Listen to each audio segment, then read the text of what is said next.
Hello అందరికీ నమస్తే. Welcome to మన 9 టీవీ. మరి ముందుగా మీకు మీ కుటుంబ సభ్యులకు అందరికీ కూడా ఉగాది పండుగ శుభాకాంక్షలు. మరి ఉగాది అంటే ఏంటి? ఉగాది పండుగ వెనుక ఒక కథ ఉంది. అలాగే ఉగాది పచ్చడి ఎలా చేసుకుంటారు, ఉగాది పచ్చడిలో వేసే షడ్రుచులు అసలు దేనికి అని మనకి ఈ వివరాలన్నీ చెప్పడానికి రమారెడ్డి గారు రెడీగా ఉన్నారు. నమస్తే రమారెడ్డి గారు. నమస్తే. వెల్కమ్ టు మన 9 టీవీ. అండ్ ముందుగా మీకు మీ కుటుంబ సభ్యులకు అందరికీ ఉగాది పండుగ శుభాకాంక్షలు. మీకు కూడా అండి. ముందుగా మన 9 టీవీ ప్రేక్షకులందరికీ క్రోధినామ సంవత్సర ఉగాది శుభాకాంక్షలు. ఇప్పుడు ఉగాది ఈ జనరేషన్లో ప్రతి ఒక్కరు కూడా పిల్లలకి యూత్కి ఈ జనరేషన్లో ఎవరికి కూడా అసలు పండుగలు అంటే బొద్దిగా అసలు అవగాహన ఉండట్లేదు. వాళ్ళని అనడం కాదు, నాకు కూడా కొంచెం అవగాహన ఉంది, కొంచెం లేదు. పిల్లలు యూత్ అందరూ ఏంటి అని అంటే పొద్దున్నే లేస్తారు, పండుగ టైంలో కొత్త బట్టలు వేసుకుంటారు, ఇంట్లో ప్రసాదం పూజలు ఇంట్లో పెద్దవాళ్ళు ఏం చేస్తే వాళ్ళు అలా చేసి ఉంటున్నారు. కాకపోతే దాని వెనకాల స్టోరీ ఏంటి, అసలు ఈ పండుగ ఎందుకు చేస్తారు, పలానా పండుగ ఎందుకు వస్తుందని ఎవరికి కూడా అవగాహన లేదు. సో వాళ్ళందరి కోసం మీరు ఉగాది పండుగ అంటే ఏంటి, అసలు పచ్చళ్ళలో కొన్ని రకాలు వేస్తారు, తీపి చేదు పులుపు అని కొన్ని షడ్రుచులు వేస్తారు, అసలు అవి ఎందుకు వేస్తారు ఏంటి అని కొంచెం ఎక్స్ప్లెయిన్ చేయండి. ఓకే, ముందుగా మన భారతదేశంలోనే కాదు ప్రపంచం అంతా కూడా ప్రపంచవ్యాప్తంగా జనవరి 1వ తేదీని నూతన సంవత్సరంగా భావిస్తారు. కానీ మన తెలుగు క్యాలెండర్ ప్రకారం మనకి కొత్త సంవత్సరం ఉగాదితో మొదలవుతుంది. ఈ ఉగాది ఏమిటి అని అంటే చైత్ర మాసంలో, మామూలుగా తెలుగు మాసాలు 12 ఉంటాయి, అందులో మొట్టమొదటి మాసం చైత్ర మాసం. సో ఈ చైత్ర మాసంలో శుద్ధ పాడ్యమి రోజు వచ్చే ఉగాది పండగ, మొట్టమొదటి పండగ ఉగాది. ఓకే, ఉగాది అంటే యుగ ప్లస్ ఆది, ఈ 2 పదాల కలయికే ఉగాదిగా భావిస్తారన్నమాట. ఓకే, సో చైత్ర మాసం అనే పేరు ఎలా వచ్చింది అని అంటే చంద్రుడు చిత్తా నక్షత్రానికి దగ్గరగా ఉన్నందున దీన్ని చైత్ర మాసం అంటారు. సో ఈ చైత్ర మాసంలో శుక్ల పాడ్యమి మొదలుకొని నవమి వరకు చైత్ర నవరాత్రులు కూడా జరుపుకుంటారు, అది ఉత్తరాయణంలో. ఓకే, దక్షిణాయనంలో వచ్చేసి ఆశ్వయుజ మాసంలో కూడా శుద్ధ పాడ్యమి నుంచి నవమి వరకు అప్పుడు కూడా నవరాత్రులు జరుపుకుంటారు అనమాట. సో మన తెలుగు ప్రజలందరికీ ముఖ్యమైన పండగ, కొత్త సంవత్సరంగా ఉగాదిని భావిస్తారు. అండ్ ఈ చైత్ర నవరాత్రులు ఏవైతే ఉన్నాయో ముఖ్యంగా అమ్మవారిని చాలా భక్తి శ్రద్ధలతో కొలుస్తారనమాట. ఈ నవరాత్రులు, ఈ 5 శుద్ధ పాడ్యమి రోజు నుంచి నవమి వరకు జరిగే నవరాత్రులు చైత్ర నవరాత్రులు అంటారు. ఈ చైత్ర నవరాత్రుల్లో ముఖ్యంగా అమ్మవారిని బాగా కొలుస్తారనమాట. అండ్ ఇంకోటి వచ్చేసి ఏంటి అని అంటే ఉగాది సంవత్సరం ఎప్పుడైతే ఈ సంవత్సరం ఏప్రిల్ 8 అమావాస్యతోటి శోభకృత్ నామ సంవత్సరం ముగిసి ఏప్రిల్ 9వ తారీఖున క్రోధి నామ సంవత్సరం ఆరంభం అవుతుంది. ఉగాది మామూలుగా ఈ ఏప్రిల్ 8వ తారీఖున అమావాస్యతో శోభకృత్ నామ సంవత్సరం ముగిసి ఏప్రిల్ 9వ తారీఖు నుంచి ఉగాది పండుగతో స్టార్ట్ అవుతుంది అనమాట. ఈ రోజు నుంచి ఉగాది పండుగ క్రోధి నామ సంవత్సరం స్టార్ట్ అవుతుంది. ఓకే, అండ్ ఈ ఉగాది రోజు కూడా ప్రత్యేకంగా ఏంటి అని అంటే పంచాంగ శ్రవణం వింటారు. అది సాయంత్రం వేద పండితులు చెప్తూ ఉంటారు. ఈ పంచాంగ శ్రవణంలో ఏంటి అని అంటే మన పేరుకి తగ్గట్టు, మన జన్మ నక్షత్రాలని బట్టి, మన తిథుల్ని బట్టి మన జీవితంలో ఈ క్రోధినామ సంవత్సరంలో ఆదాయాలు వ్యయాలు ఎలా ఉన్నాయి, మన జాతక చక్రాలు ఎలా ఉన్నాయి అని తెలియజెప్పేటటువంటి పరిణామమే పంచాంగ శ్రవణం అనమాట. సో ఈ పంచాంగ శ్రవణం పెద్ద పెద్ద మహావేద పండితులు చెప్తారు. సో మనకొచ్చే ఆదాయం ఏంటి, మనకి వ్యయం ఏంటి, వ్యయం అంటే ఖర్చు, ఆదాయం ఎక్కువగా ఉందా, వ్యయం ఎక్కువగా ఉందా, ఆదాయానికి తగ్గట్టు వ్యయం ఉందా, లేదా ఆదాయం ఎక్కువగా ఉంటే వ్యయం తక్కువగా ఉందా. సో ఇటువంటి రకాల విషయాలన్నీ తెలుసుకోవాలి అని అంటే ప్రతి ఒక్కళ్ళు పంచాంగ శ్రవణం వినడం చాలా ముఖ్యం. సో దాన్ని బట్టి మన యొక్క ఆర్థిక స్థితిగతుల్ని ప్లాన్ చేసుకుంటాం అనమాట. ఒకవేళ ఆదాయం తక్కువగా ఉండి వ్యయం ఎక్కువగా ఉందనుకోండి, మన జన్మ నక్షత్రాలని బట్టి, దాన్ని బట్టి మన పెట్టుబడులు కానివ్వండి, ఆర్థిక పరిస్థితి, ఖర్చులు, ఇవన్నీ దానికి తగ్గట్టుగా ప్లాన్ చేసుకుంటాం. ఓకే, అది పురాణాల ప్రకారం తెలుగు సంవత్సరాలు 60 ఉన్నాయని విన్నాం. అసలు 60 సంవత్సరాల కథ ఏంటి, దాని వెనకాల ఉన్న కారణాలు ఏంటి, అది కూడా కొంచెం చెప్పండి. అయితే తెలుగు సంవత్సరాల్లో మొత్తం 60 అని అంటారు. ప్రతి ఉగాదికి ప్రత్యేకమైనటువంటి పేరు ఒకటి ఉంటుంది.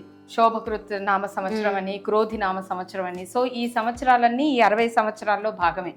ఓకే, సో ఈ 60 సంవత్సరాలు ఏంటి అని అంటే దానికి ఆ పేరు ఎలా వచ్చింది ఏంటి అని అంటే శ్రీకృష్ణుడికి 16,000 మంది భార్యలు ఉన్నారని అవును, అందరికీ తెలుసు. అది జగమెరిగిన సత్యం. అవును.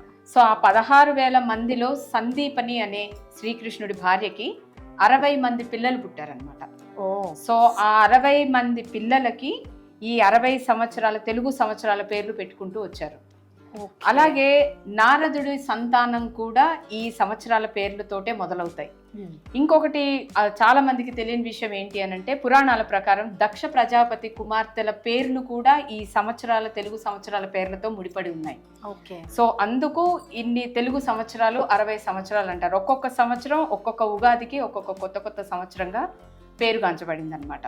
ఓకే. సో అలాగే ఉగాది ఏంటి అని అంటే బ్రహ్మ సృష్టించిన రోజుగా భావిస్తారు ఉగాదిని. అండ్ ఇంకోటి ముఖ్యమైనది ఏంటి అని అంటే, ఈ ఉగాది ఎప్పుడైతే మొదలవుతుందో ప్రతి సంవత్సరం శుద్ధ పాడ్యం రోజు చలివేంద్రాలు అని వింటుంటాం. అవును. చల్లనీళ్లు దానం చేయడం లేదా చల్లనీళ్లు ప్రజలకి Summer time లో చలివేంద్రాలు చూస్తుంటాం. ఎండాకాలంలో వేసవి కాలంలో అందేటట్టుగా చూడడమే ప్రపాదాలు అని అంటారు. వాటిని ప్రపాదాలు అంటారు. ఓకే. సో ఈ చలివేంద్రాలు ఏర్పాటు చేయటం కూడా ఈ ఉగాది ఎప్పుడైతే మొదలవుతుందో అప్పటి నుంచి జనాలకి అందుబాటులో, ప్రజలకి అందుబాటులో వేసవి కాలంలో తాపం తీరడానికి ఈ చలివేంద్రాలు ఏర్పాటు చేస్తూ ఉంటారు. ఓకే, ఇప్పుడు అర్థమైంది. అంటే ఈ చలివేంద్రాలన్నీ ఉగాది నుంచి స్టార్ట్ చేస్తారు. ఎందుకంటే ఇప్పుడు ఇంకా వేసవి జోరందుకుంటుంది అనమాట. ఇంకా ఏప్రిల్ మాసంలో ఎప్పుడైతే ఉగాది మొదలవుతుందో అవి కూడా చాలా జోరందుకుంటాయి. కాబట్టి ఈ ఉగాది సంవత్సరాన్ని పండగని పురస్కరించుకొని ప్రజలకి అందుబాటులో ఉండేటట్లు చలివేంద్రాలు ఏర్పాటు చేస్తారు. దాన్నే ప్రపాదాలు అని అంటారు అనమాట. సో ఈ ఉగాది రోజు నుంచి సూర్యుడు చాలా యాక్టివ్ గా ఉంటారన్నమాట మన పైన. సో ఇదే ఈ ఉగాది మొదలైన తర్వాత కూడా ఏదో వాతావరణంలో అనూహ్యమైనటువంటి పరిణామాలు, మార్పులు, చేర్పులు కూడా జరుగుతూ ఉంటాయి అంటాము. అవి మనం ఎక్స్పీరియన్స్ అవుతుంటుంది ప్రతి సంవత్సరం. అవును. ఓకే, ఎండలు విపరీతంగా ఉండడం, అసలు సంబంధం లేకుండా ఎప్పుడు పడితే అప్పుడు వడగళ్ల వాన పడడం, రైతులకు కూడా నష్టం జరుగుతూ ఉంటుంది. అది ఇంకా దాన్ని ఎవరూ మార్చలేరు. సో ఇట్లాంటి మార్పులు వస్తూ ఉంటాయి అన్నమాట. ఓకే, రమ గారు చెప్పండి. ఇంకా ఉగాది అనగానే ఉగాది పచ్చడి నాకైతే చాలా ఇష్టం అండి. ఇప్పుడు మీరు కూడా చేసి చూపిస్తారు కదా, అసలు ఎప్పుడెప్పుడు ఉగాది పచ్చడి తాగాల అని ఉంది. సో దాని గురించి, అసలు ఉగాది పచ్చడి అనగానే షడ్రుచులు వేస్తారు అందులో, తీపి, చేదు ఇవన్నీ. సో పచ్చడిలో ఇన్ని రకాల షడ్రుచులు వేయడానికి కారణాలు ఏంటి, వాటి వెనకాల ఉన్న కథ ఏంటి? ఓకే, ఇప్పుడు మామూలుగా ఉగాది పచ్చడిలో 6 రకాలైనటువంటి రుచులు కలిపి తేనే అది ఉగాది పచ్చడి అని అంటాం. మరి ఈ 6 రుచులు దేనికి సంకేతం? అసలు షడ్రుచులతోటి, ఈ 6 రుచులతోటి తీపి, పులుపు, వగరు, ఉప్పు, కారం, పులుపు, ఈ 6 కలిపి ఉగాది పచ్చడి చేయడం వలన దాని వెనక ఉన్న ఆంతర్యం ఏమిటి అని అంటే, జీవితంలో ప్రతి మనిషి ఎదుర్కొనే సమస్యలు చాలా ఉంటాయి. సుఖంగా ఉన్నప్పుడు ఒక మనిషి ప్రవర్తన ఎలా ఉంటుందో, ఎంత సంబరపడిపోతుంటాడో, జీవితంలో అనుకోకుండా వచ్చే ఆటుపోట్లు కానివ్వండి, బాధలు కానివ్వండి, కష్టాలు కానివ్వండి, సుఖాన్ని ఎలాగైతే అనుభవిస్తారో, ఈ కష్ట నష్టాలు వచ్చినప్పుడు కూడా జీవితంలో అనుకోని కారణాల వల్ల వచ్చే ఆటుపోట్లను కూడా అదే విధంగా ఎదుర్కోగలగాలి. సో అలాంటి వాటికి సంకేతంగా ఈ 6 రుచులు కలిపి ఉగాది పచ్చడి చేస్తారనమాట. కొంతమందికి తీపి ఇష్టం ఉంటుంది, కొంతమందికి పులుపు ఇష్టం ఉంటుంది, కొంతమంది విపరీతమైన ఉప్పు, కారం తింటారు. ఓకే, ఇవన్నీ లేకుండా చేదు, కాకరకాయ కూడా చేదుగానే ఉంటుంది, కొంతమందికి ఇష్టం ఉండదు. కానీ జీవితంలో కానివ్వండి, ఆరోగ్యానికి సంబంధించింది కానివ్వండి, ఏ రకమైన సమస్యలు, ఎటువంటి సమస్యలైనా ఎదుర్కోవడానికి మనం ఎలాగైతే ఉంటామో, పదార్థాల్లో కూడా అన్ని రకాలైనటువంటి రుచులు ఆస్వాదించడం కూడా అంతే ముఖ్యం. కాకపోతే ఏది అతిగా తినకూడదు. ఈ రోజుల్లో బీపీలు, షుగర్లు ఊరికినే వచ్చేస్తాయి, ఎంతో పెద్ద కష్టపడాల్సిన అవసరం లేదు. బీపీ, షుగర్ లేదు అంటే ఆశ్చర్యపోవాలి, కానీ ఉంది అంటే ఆశ్చర్యపోవాల్సిన అవసరం లేదు. ఓకే, సో ఏది కూడా అతిగా తినకూడదు, అలా అని తగ్గించి తినకూడదు. సమపాళ్లలో మనిషి శరీరానికి ఎంత కావాలో, ఎంత అవసరమో అంత తింటే బాగుంటుంది. పులుపు ఎక్కువ తిన్నా పళ్ళు జివ్వుమని లాగుతాయి. మామిడికాయ కూడా పులుపు, వగరికి సంబంధించి. చేదు ఎక్కువగా తినాలంటే చాలా మంది ఇష్టపడరు. కాకపోతే ఆ చేదుకు విరుగుడు, బెల్లం ఎందుకు వేస్తాం, ఆ చేదుకు విరుగుడు అనమాట. ఈ పులుపు కూడా ఎక్కువ పులుపు తినలేము. సో ప్రతి దానికి ఒక నిర్దిష్టమైన కారణం ఉంటుంది. కాబట్టి ఈ షడ్రుచుల సమ్మేళనమే ఉగాది పచ్చడి. సో ఈ 6 కాకుండా ఆప్షనల్ గా ఏంటి అని అంటే కొంతమంది పచ్చిశనగపప్పు, పుట్నాల పప్పు అని కూడా అంటుంటారు. సో ఈ పచ్చిశనగపప్పు వేసుకుంటారు. ఎలాగో దేవుడికి మనం నైవేద్యంగా కొబ్బరికాయ పెడతాం. సో ఆ కొబ్బరికాయ ముక్కలు కూడా చిన్న చిన్నవిగా చేసుకొని అందులో వేసుకొని తినే అవకాశం ఉందన్నమాట. అది వాళ్ళ ఆప్షనల్, వాళ్ళ ఇష్టాన్ని బట్టి వేసుకుంటారు. అది కంపల్సరీ ఏమి కాదు. కొబ్బరి ముక్కలును ఈ పచ్చిశనగపప్పు వాళ్ళ ఇష్టానుసారంగా వేసుకోవాల్సినవి. కాకపోతే ఈ 6 రుచులు అనేవి చాలా కంపల్సరీగా ఇంపార్టెంట్ ఇంగ్రీడియంట్స్ అన్నమాట. ఓకే రమ గారు, ఇప్పుడు మా స్టూడియోకి మీరు ఉగాది పచ్చడి చేయడానికి, అలాగే ఉగాది అంటే ఏంటి, ఉగాది వెనకాల ఉన్న స్టోరీ చెప్పడానికి వచ్చారు కాబట్టి సో మన ఇద్దరం కలిసి ఉగాది పండుగ చేసుకుందాం. సో ముందుగా నేను మీకు బొట్టు పెడతాను. ఓకే,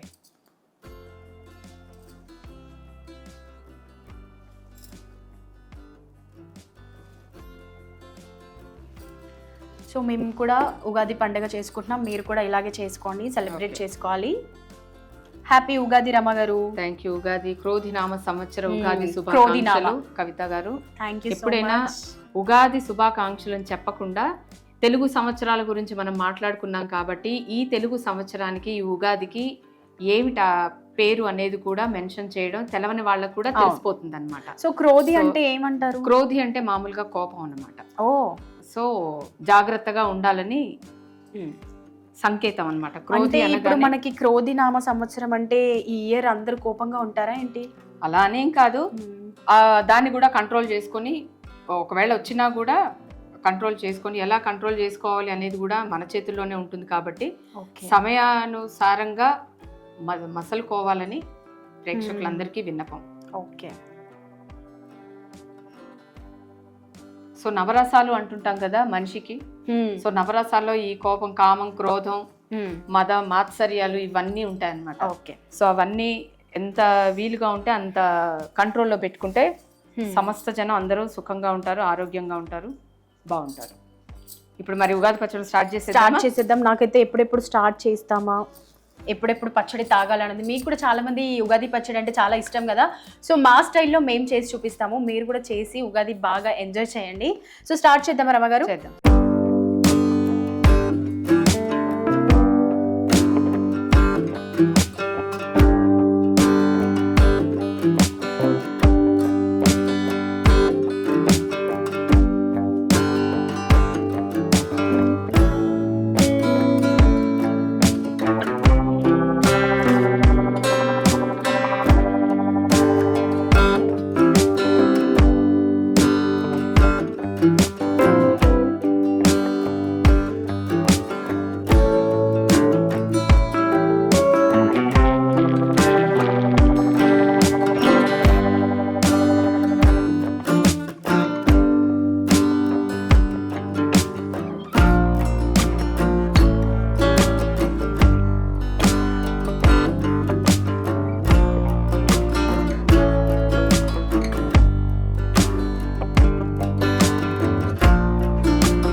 సో ముందుగా ఏంటి, ముందుగా ఈ చింత పులుసు ముందుగానే మనం తీసి పెట్టుకున్నాం కాబట్టి ఇంకొకటి ముఖ్యమైన విషయం ఏంటి అని అంటే ప్రతి సంవత్సరం ఉగాది రోజున కొత్త కుండ కొనాలి.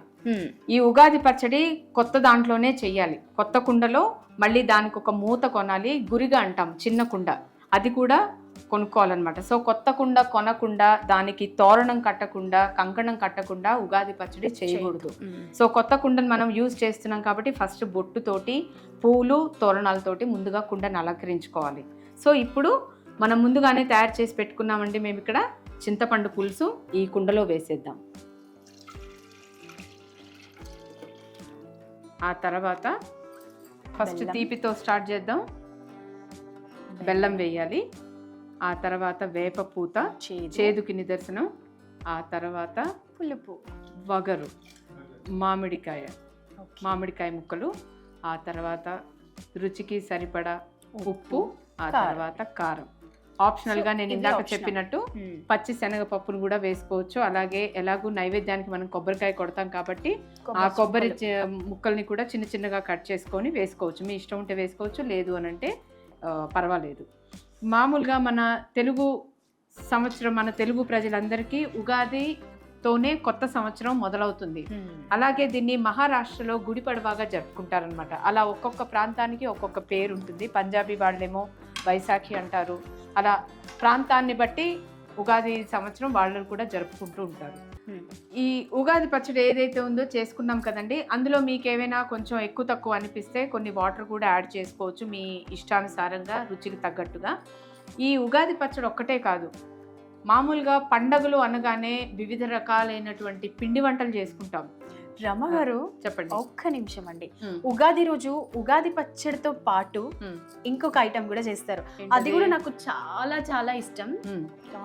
ఓహో, రెడీగా తెచ్చి పెట్టుకున్నా భక్షాలు. అవునండి. ఇది ఎందుకు చేస్తారు? ఇది ఎందుకు అని ప్రత్యేకమైన కారణం అంటూ ఏమీ లేదు. కాకపోతే పండగల రోజు మనం వివిధ రకాలైనటువంటి 4 రకాల పిండి వంటలు అవన్నీ చేసుకుంటాం కాబట్టి మెయిన్ గా పులిహార ఒకటి చేస్తాం ఏ పండగైనా. అవును. ఆ పులిహారతో పాటు ఉగాదికి పచ్చడితో పాటు ప్రత్యేకంగా మనం భక్షాలు చేసుకుంటాం అన్నమాట.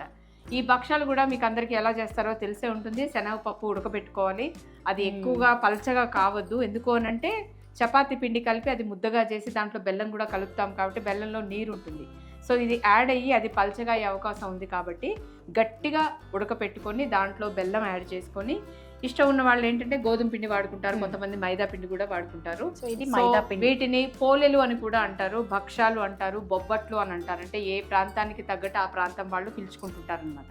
సో పులిహార, మిరపకాయ బజ్జీలు, ఇలా భక్షాలు, సో వాళ్ళకి నచ్చిన పిండి వంటలు, ఆహార పదార్థాలు చేసుకొని ఉగాది పండగని తమదైన శైలిలో తమకు నచ్చిన రీతిలో ఆనందంగా జరుపుకునే పండగ ఏంటి అని అంటే మన ఉగాది పండగ. ఇప్పుడు ఆనందం ఏంటంటే నాకు మీకు ఏం చేస్తానంటే ఉగాది పచ్చడి రుచి చూద్దామా? మీకు రుచి చూపించాలి ఫస్ట్. ఇందాక నుంచి మీకు వీళ్ళు ఊరుతున్నాయి కదా. సో ఫస్ట్ ఉగాది పచ్చడి గురిగా ఎందుకు అని అంటే, ఉగాది పచ్చడి మన ఇంటికి వచ్చిన వాళ్ళకి కానివ్వండి, మనం కానివ్వండి, ఈ కొత్త కుండలోనే తయారు చేయాలి. ముందుగా నేను చెప్పినట్టు పాత దాంట్లో చేయకూడదండి. సో ఉగాది పచ్చడి అనేది కొత్త కుండ 2 కొని అది పొయ్యడానికి కూడా చిన్న గురిగా కొనాలన్నమాట. సో దాంతో చేసి సాంప్రదాయబద్ధంగా దానికి పసుపు కుంకుమ పెట్టి తోరణాలు కట్టి ఆ తర్వాత పూలతోటి అలంకరించుకోవాలన్నమాట. సో అలాగే కుండ అదే విధంగా పెడితే బాగుంది కదా చూడడానికి. సో మనకి డెకరేషన్ లాగా అనమాట. మామూలుగా అయినా తోరణం కట్టకుండా కొత్త కుండకి పూజ చేయకుండా ఉగాది పచ్చడి చేయకూడదు. ఎందుకంటే మనం ఇది దేవుడికి సమర్పిస్తాం కాబట్టి ఖచ్చితంగా కొత్త కుండకి ఈ గురిగకి కూడా కంకణం కట్టి బొట్లు పెట్టి వాటితో పూజ చేసిన తర్వాతే ఉగాది పచ్చడి చేయడం అనేది సాంప్రదాయంగా ఉంటుంది, చూడడానికి కూడా బాగుంటుంది అనమాట. సో ఇప్పుడు ఈ ఉగాది పచ్చడి అండి, కవిత ఇందాక నుంచి ఎప్పుడెప్పుడు పెడతారా నేను అని ఎదురు చూస్తూ ఉంది. కాసేపు అయితే లాక్కొని తాగేసేలా ఉంది. సో ఫస్ట్ రుచి చూసి చెప్పండి ఎలా ఉంది. బాగానే ఉంటుంది, కాకపోతే మళ్ళీ అన్ని సమపాళ్ళలో సరిపోయాయా? అన్ని బాగున్నాయి. చూడబోతే ఈ కొండ మొత్తం మీరే తినేసేలా ఉన్నారు. ఒక స్పూన్ సరిపోలేదు. నాకు పెడతారా? మీరే తింటారు. తర్వాత నాకు పెట్టి కొంచెం మిగిలిందంతా మీరే లాగిచ్చేసేయండి. పుల్లగా, తీయగా, ఓకే, అప్పుడప్పుడు చేదు కూడా తగులుతుంది. అదేనేమో జీవితం అంటే. ఎంత అద్భుతంగా ఉందండి, సూపర్ అంటే సూపర్. నాకు చాలా బాగా రుచుల్లో తీపి, పులుపు, ఉప్పు, కారం ఎంత ఇంపార్టెంటో శరీరానికి చేదు తగలడం కూడా అంతే ఇంపార్టెంట్. ఎందుకు అనంటే మన శరీరంలో ఏమైనా బ్యాక్టీరియా ఉంటుంది చూడండి, వాటన్నిటిని ఈ చేదు అనేది చంపేస్తుంది అన్నమాట. సో అందుకే కాకరకాయ కూడా తినమని చెప్తూ ఉంటారు. చాలా మంది ఇష్టపడరు, కానీ తింటే మంచిది అనమాట. అది లోపల ఉన్న పురుగులు చచ్చిపోతాయి అన్నమాట. ఇప్పుడు మీకు నేను పెడతాను. దీని వైపు కూడా ఆశగా చూస్తున్నారు. ఇది పెట్టకపోతే ఉగాది వస్తుందంటే ఫస్ట్ నేను ఇంట్లో చేసుకోవాలన్నమాట. ఓకే, బాగుందా? కోరిక తీరిందా మీది? వన్స్ అగైన్ మీకు కూడా హ్యాపీ ఉగాది. థ్యాంక్ యూ అండి. సో చూసారు కదండి ఉగాది అంటే ఏంటి, 60 సంవత్సరాల కథ, అలాగే ఉగాది పచ్చడి ఎలా చేయాలి, అందులో ఇంగ్రీడియంట్స్ ఏంటి, అసలు ఆ ఉగాది పచ్చడిలో ఈ ఇంగ్రీడియంట్స్ ఎందుకు వేస్తారు ఏంటి అని మనకైతే ఎంతో కొంత అవగాహన అయినా వచ్చింది కదా రమ్మగారు చెప్పడం వల్ల. సో మేమైతే ఉగాది ఇలా హ్యాపీగా సెలబ్రేట్ చేసుకున్నాము పచ్చడితో, భక్షాలతో. మీరు కూడా మీ ఉగాది ఎలా సెలబ్రేట్ చేసుకున్నారు ఏంటి, అలాగే మా పచ్చడి, మా విధానం నచ్చితే కింద కమెంట్లో చేయండి. ఇంకా మీరేం చెప్తారో చెప్పండి మన ప్రేక్షకులకి. మరొకసారి మన 9 టీవీ ప్రేక్షకులందరికీ క్రోధినామ సంవత్సర ఉగాది శుభాకాంక్షలు. ఈ ఉగాది నుంచి ప్రతి ఒక్కరి జీవితంలో ఆనందమయం కావాలని కోరుకుంటూ సెలవు తీసుకుంటున్నాం. సో చూస్తూనే ఉండండి మన 9 టీవీ. లైక్ చేయండి, షేర్ చేయండి, సబ్స్క్రైబ్ చేయండి, అలాగే కమెంట్ కూడా చేయండి. వెళ్ళొస్తాము. నేను మీ ఖతర్నాక్ కవిత.